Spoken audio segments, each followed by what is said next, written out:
This is Lisa from Mobile Tech Review, and today we're looking at the Nokia Lumia 920 on AT&T. This is the US version for AT&T, 4.5-inch display, LTE, available in a lot of zingy colors, including this red here, and we're going to look at it now.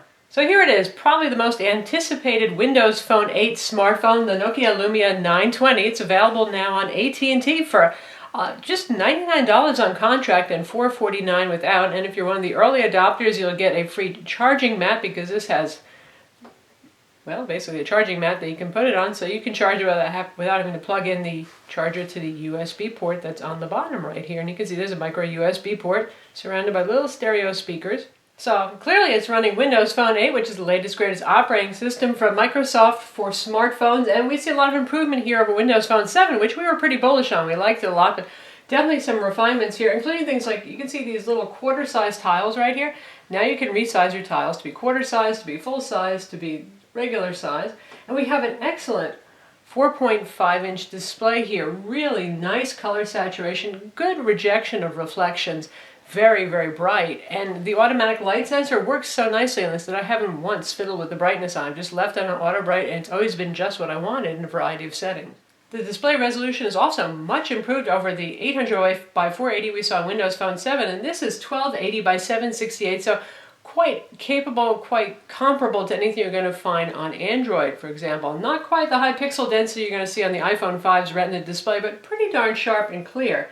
This is Gorilla Glass, by the way, for durability, and it's a curved glass display, kind of reminiscent of the Lumia 800 in a way. It's a little hard to see unless you're looking at it in person, but there's a nice little bevel here and a ridge. And you can see the design is curved. Well, this has basically the same footprint as the Lumia 900, also available on AT&T. This guy's a little thicker because it bows out a little bit more here. Holds a bigger battery inside, holds a bigger camera module, so the reasons why it has to be bigger. Still a sealed design. You can see the little screws actually hold the thing together, but there's no back battery door to hold it together. It's a unibody design. Nice and clean, very similar to the 900. More color choices here. On AT&T, you have your choice of black, white, this zingy red here, kind of a lemon yellow, and gorgeous cyan. The cyan and the black are matte finish, the others are glossy finish. As you can see, we've got some reflections here. Dual LED flash right here, Carl Zeiss lens on your 8.7 megapixel camera. Now, Nokia did a whole lot of promotion of this camera here, but yeah, it's a good camera, 8.7 megapixel. It's not the world's best camera on a smartphone, but it's quite good. Top here we have our headphone, 3.5 millimeter combo with mic jack and little pop open door. You get a tool to pop this out and your micro SIM goes in there. And there's a front video chat camera. Oddly at launch, no Skype for Windows Phone 8. Go figure, you can get it on regular Windows 8 and Windows 8 RT, but Microsoft said it is coming soon, and it was available for Windows Phone 7, so we should see the Skype integration coming quickly. On the side here, we have a dedicated camera button. This is our power button, and these are your volume controls. I kind of like the smoky color that they went with here instead of just bright chrome or silver. It goes well to accent along with the display color right here. So aesthetically pleasing, very nice. Quite a heavy phone, as heavy as the Samsung Galaxy Note 2. It's over 6 ounces in weight. For a 4.5-inch phone, that's, well, surprisingly heavy. You'll feel it in your pocket because of that. It's also not particularly teeny for a 4.5-inch phone, and we'll show you compared to the Samsung Galaxy S3, which admittedly Samsung did an amazing job of making that 4.8-inch display phone as small as possible, but here we have it next to the Galaxy S3, and they're about the same size, even though the Galaxy is a 4.8-inch display size phone. And here we have it with the iPhone 5, a 4-inch display phone, so obviously it's going to be smaller. Put them on top of each other, you can see you've got just quite a bit of room around the edges. So back to the display again, it's a maximum 600 nits of brightness, incredibly bright, and the pixel density is 332 ppi, so that's very high for any smartphone or mobile device. This is an IPS display, so you have wide viewing angles. As you can see as we turn it, it disappears some, but it manages to keep things pretty visible. And it has that sort of polarizing filter over the top that helps with seeing it in sunlight. In terms of hardware specs, things have really picked up. The Windows Phone 7 devices were really a generation behind at least when it came to the CPU and other internals. Now we've got the Same Qualcomm Snapdragon S4 Krait CPU you'll find in top Android phones running at the same 1.5 gigahertz as a dual-core CPU, so very capable. And an Antutu benchmark, which has gone cross-platform, has scored 11,400, which is as fast as the top Android phones, which is to be expected since it's got the same CPU. It has a gig of RAM inside and 32 gigs of storage. There is no removable storage. There tends not to be with Windows Phone because it handles removable storage in a challenging way, shall we say. It does some encryption and DRM security stuff on cards, so pretty much no manufacturer wants to touch the idea of removing any storage. So 32 gigs here. You also get 7 gigs of SkyDrive cloud storage with the phone. If you've looked at Windows Phone 7, the interface obviously is going to be familiar here. You've got all your live tiles, and some of these can update and actually show you information. For example, I see for my Seismic, which is a Twitter application, I've got 99 updates over here. And we've got the Weather Channel, which tells us our forecast right now. It tells me what my next appointment is. In this case, it happens to be a holiday.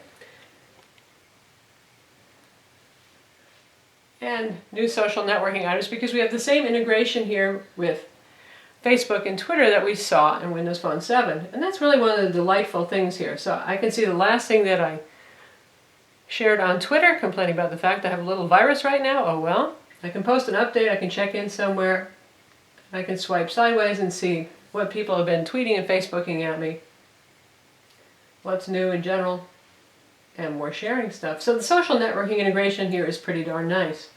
And for the web browser, we've got IE10. Now this is the mobilized version. You don't get all the features that you're going to see on the full desktop version of IE10 on a Windows 8 or Windows 8 RT notebook or tablet, but you get certainly an excellent HTML5 engine, good scrolling speed, smooth, and better compatibility than we saw in IE previously on Windows Phone 7 devices. This is great. This right here handles layouts pretty nicely. We don't see any weird reflow issues. We're looking at our full desktop site right here. Behaves well. Now let's check out a video and see how it handles HTML5 video, since we're not doing Flash here. Keeps the text a readable size by default. It's always pleasant.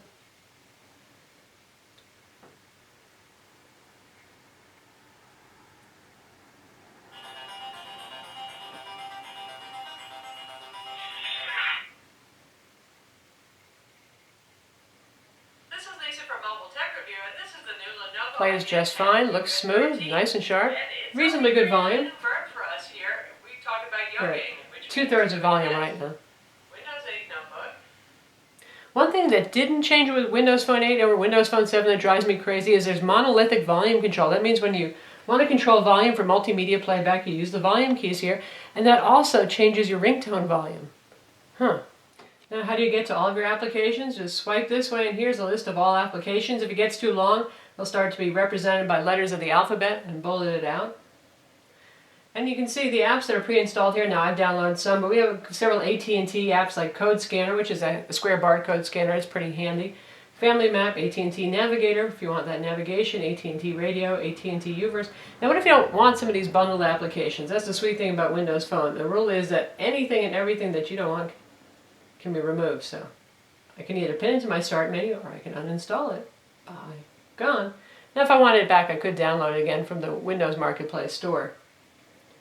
So we've got all the basics: calendar, calculator, PIMS, all this stuff. Obviously it's going to sync to Exchange real well. It also syncs to Google quite well for calendar, contacts, email, including push email works just as quickly to get email and calendar updates and stuff like that on this as it does on my Android phones. We've got music and videos. We've got a bunch of Nokia value-added apps, and they really are a selling point. For example, you get turn-by-turn directions, and you get Nokia Maps with the ability to download maps for free, no charge there, locally to the phone, so you don't have to use your data connection on the go if you don't want to. Then we have standard apps like your photo app, a wallet to save your passcodes, and it tries to do kind of like the same thing that Apple's new wallet application does. Yellow Pages mobile, you can't escape that with AT&T phones, but wait, yes you can. We can get rid of that too if we don't want it. Bye. And they pre-install the Weather Channel, which I think most people are going to find useful.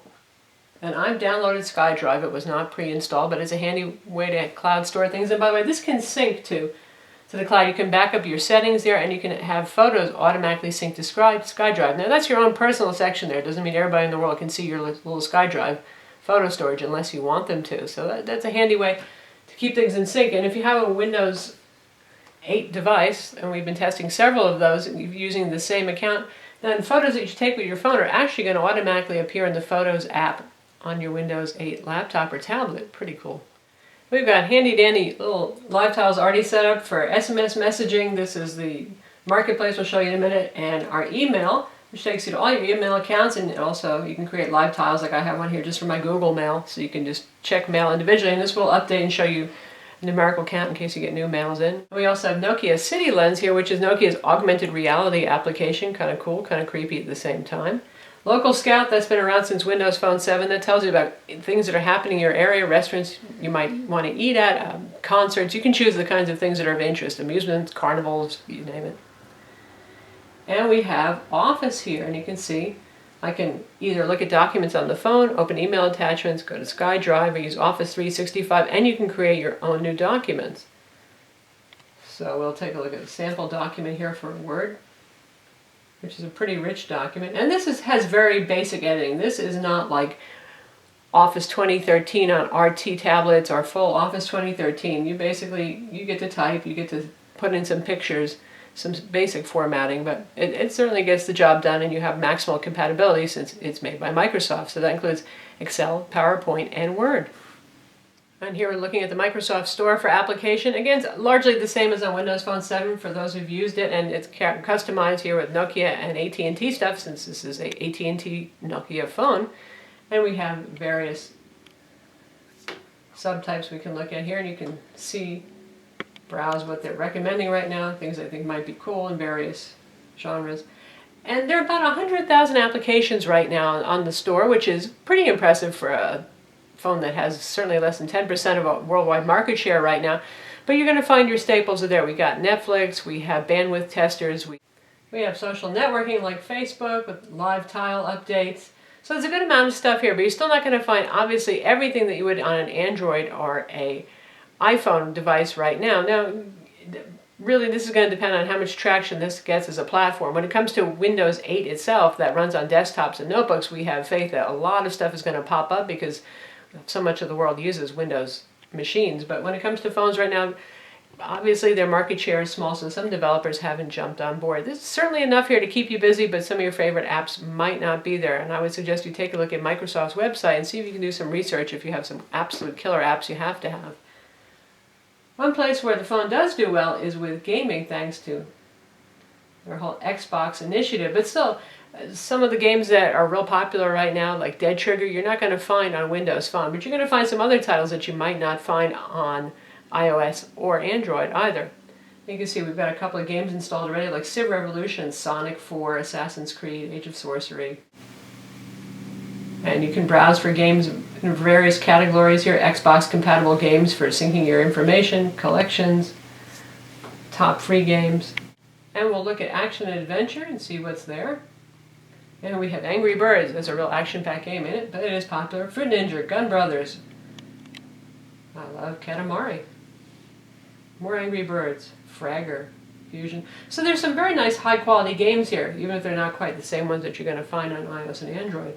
And they play very nicely as well.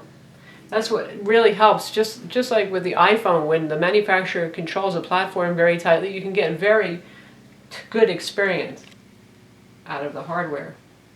So let's go with our games that we have installed. So we'll check out Assassin's Creed.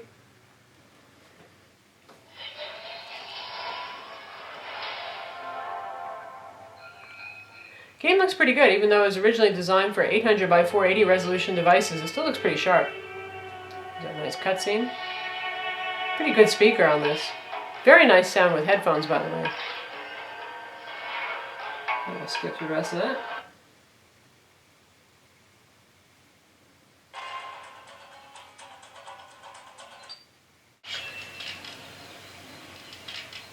Virtual D-pad works pretty well on this.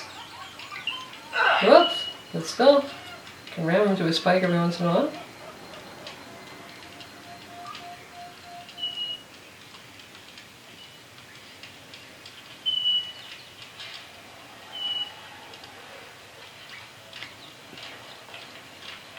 Game plays smoothly enough and the graphics look nice on it. Controls are pretty good too.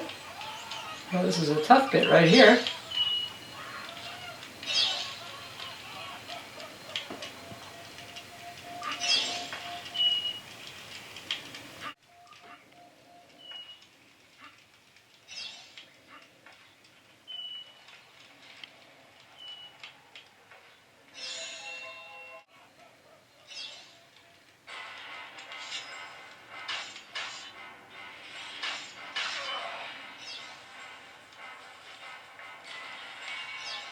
And we've also got music and video players, now called Xbox Live Music and Video Players. Also works with your old Zune stuff, for those of you who actually had Zune stuff. And it's broken down music, videos, podcasts, and store. History of things I've been playing. And apps that are related to music playback and video playback here. Some that aren't quite, like the Weather Channel. Funny that one shows up. And we've got the Xbox Smart Glass here, for those of you who like the idea of using this with your Xbox. And the store if you want to buy stuff. So we'll take a look at the music interface. And it's an attractive enough player. And it plays in the background too. So if I hit the home button, it's going to keep playing. And whenever I hit the volume controls, it'll come back.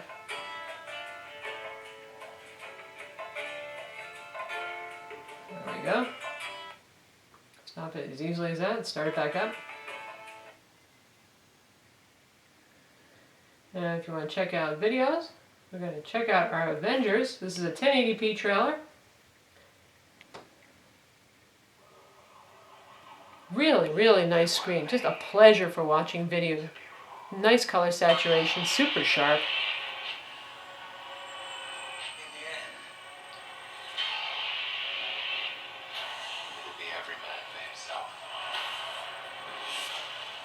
Now, how do you get content on here?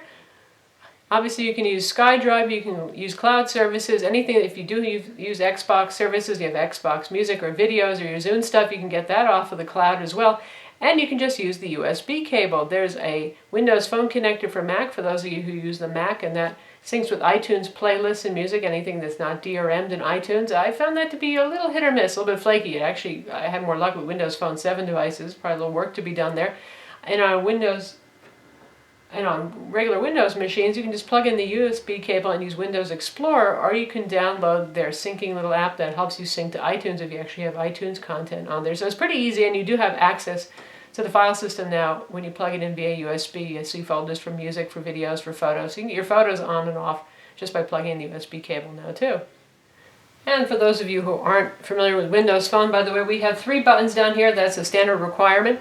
Back button, this is your home button, and this is the search button. The search button does all sorts of things. You have basic Bing search, you can do location-based search, you can search your music, you can look for stuff that's playing in theaters around you. So it's kind of search on steroids, and we have voice command here too. Where is Cloud Atlas playing in movie theaters?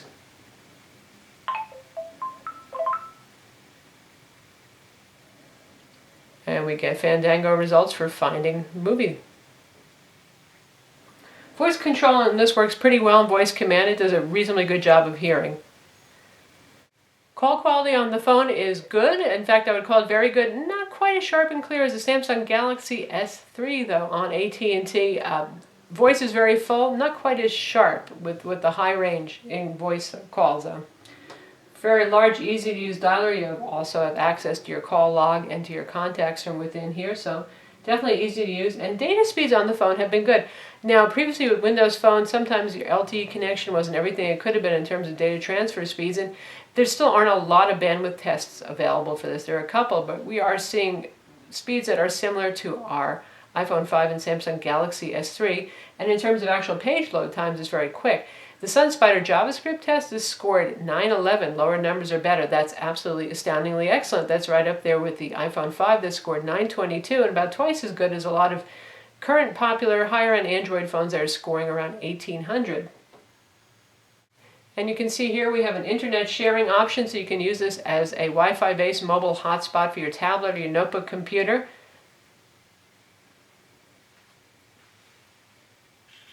And while we're looking at settings, you can see we have Kids Corner here, so you can actually make this kid safe and just give your kids access to the things that they should be having access to. You can find out how much storage you have left, how the battery is doing.